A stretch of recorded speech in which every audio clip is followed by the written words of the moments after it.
سال سے لڑ رہے ہیں مسجد اقصی کے لیے. چھوڑ دو بولو. اور یاد رکھو آپ 5 ایکڑ دیے. میں بڑی عزت سے کہہ رہا ہوں مسلمان ہندوستان میں غریب ہے. دلتوں کے بعد سب سے زیادہ ہماری کم آمدنی ہے. ملک میں ایک عام ہندوستانی 10,000 روپے مہینے کماتا تو ہم لوگ 8-9 ہزار بھی نہیں کماتے.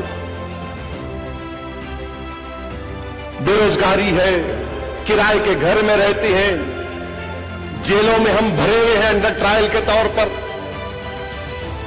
ہمارے محلے جات میں ترقی نہیں ہوتی, اسکول نہیں کھولے جاتے, پولیس اسٹیشن کھولے جاتے, اسپتال نہیں کھولے جاتے, جوئے اور شراب خانے کھولے جاتے. ان تمام کے باوجود بھی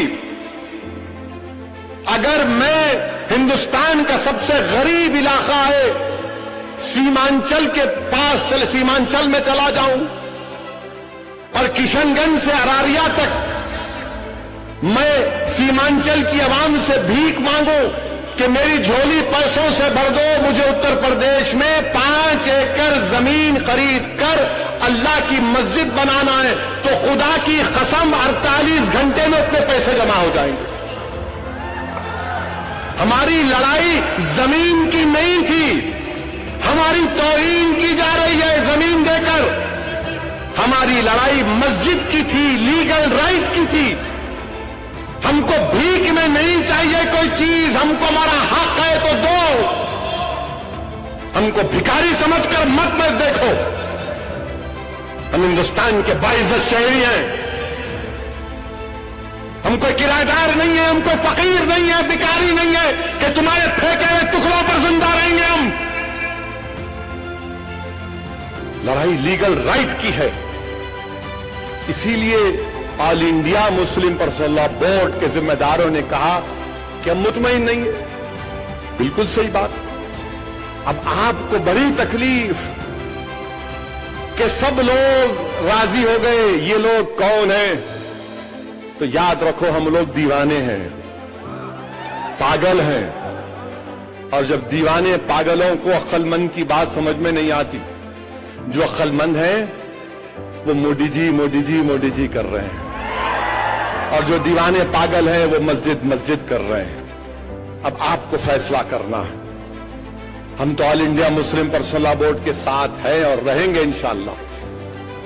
اور میں دارالسلام کے اس تاریخی ڈائز سے وہ جو تمام وکلا ہیں جنہوں نے اس کیس میں بڑی محنت کی, خاص طور سے جناب دھون صاحب 80 سال کے ضعیف ہیں.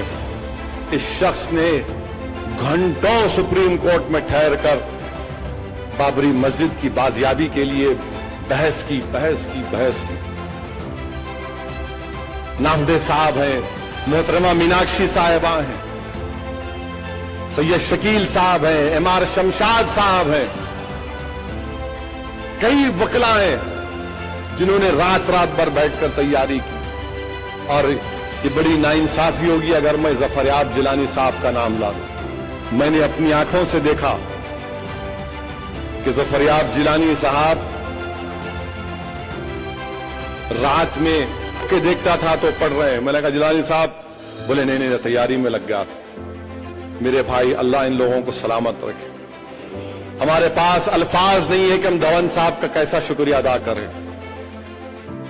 میرے عزیز دوستوں اور بزرگوں, اس پرآشوب دور میں دھون صاحب کا ایک کیس لینا اور اس کو لڑنا یہ خود بہت بڑی بات ہے.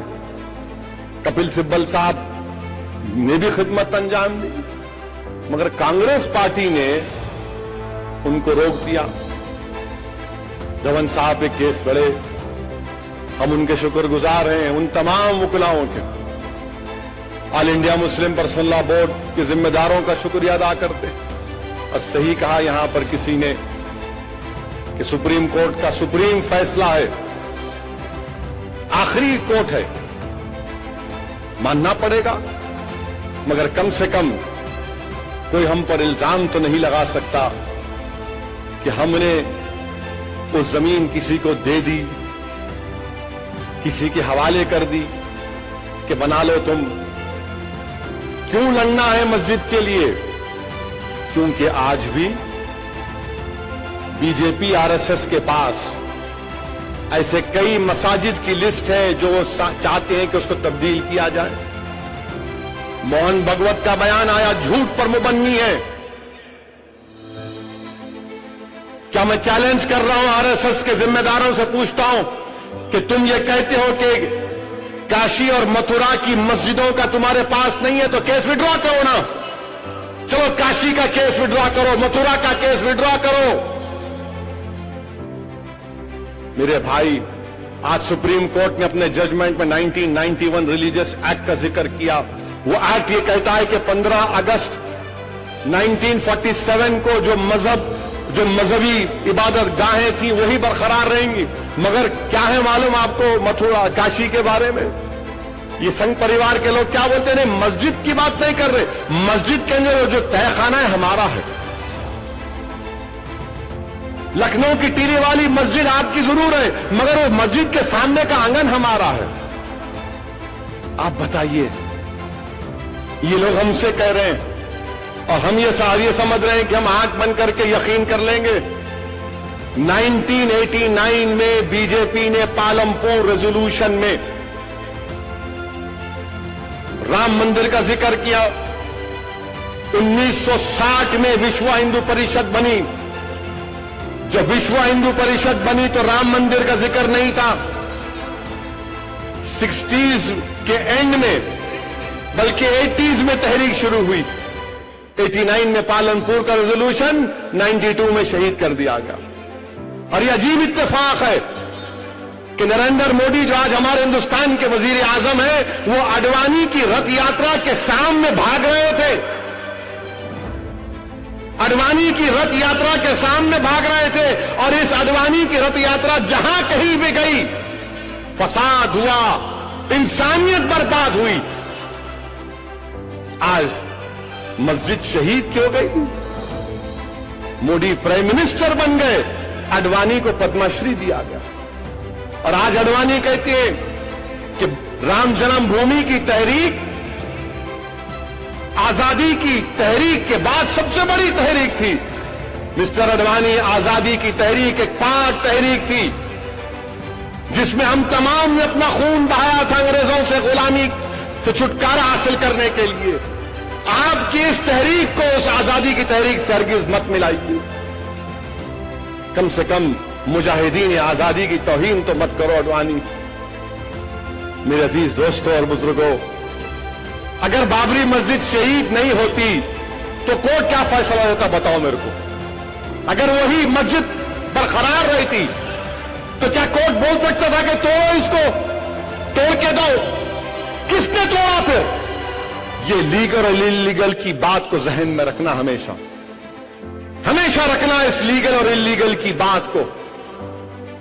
اور لوگ مجھ سے آج پوچھتے ہیں, میڈیا کے لوگ, کہ تم کب تک یہ بات کرتے رہو گے بابری مسجد کی؟ تو میں آج کہہ رہا ہوں, تم سے پہلے بھی کہا تھا, مجھے نہیں معلوم کہ آپ کیا کریں گے, مگر میں اب انفرادی طور پر کہہ رہا ہوں, میں اپنی جماعت کی طرف سے کہہ رہا ہوں کہ ہم جب اس دنیا سے چلے جائیں گے تو اپنی اولاد کو سکھا کر جائیں گے, نصیحت کر کے جائیں گے اور وصیت کر کے جائیں گے. ان سے کہیں گے کہ دیکھو بیٹا, دیکھو بیٹی, جب تم بھی اس دنیا سے جاؤ گے تو یہ وصیت کرنا. اور کیا ہے کہ 6 دسمبر 1992 کو سنگھ پریوار نے بابری مسجد کی شہادت کی, ڈیمالش کیا, اس کو بتاتے رہنا. جب تک دنیا رہے گی, سنو سنگھ پریوار, ہم ہندوستان میں بابری مسجد کی شہادت کا ذکر کرتے رہیں گے. دنیا کو بتائیں گے کہ تم نے جا کر سپریم کورٹ سے وعدہ کیا تھا کہ مسجد کے اینٹ کو ہاتھ نہیں لگایا جائے گا. تمہارے لوگوں نے مسجد کو شہید کیا, اور ہماری مسجد جو 550 سال سے وہاں پر تھی, جہاں پر ہم نے حی علی الصلاۃ اور حی علی الفلاح کی صدائیں دی, تم نے مسجد کو شہید کیا اور مومنٹوں کے طور پر تم نے اینٹ کو اٹھا کر لے کر گئے. ہم اپنے بچوں کو سکھا کر جائیں گے اس دنیا سے. اگر ہماری سسکیاں باقی رہیں گی تو ہم کلمہ بھی پڑھیں گے اور کہیں گے بابری مسجد کی شہادت کو یاد رکھو. اس لیے کہیں گے ٹھہرو، اس لیے کہیں گے کہ مسجد کے لیے نہیں بلکہ انصاف کے لیے.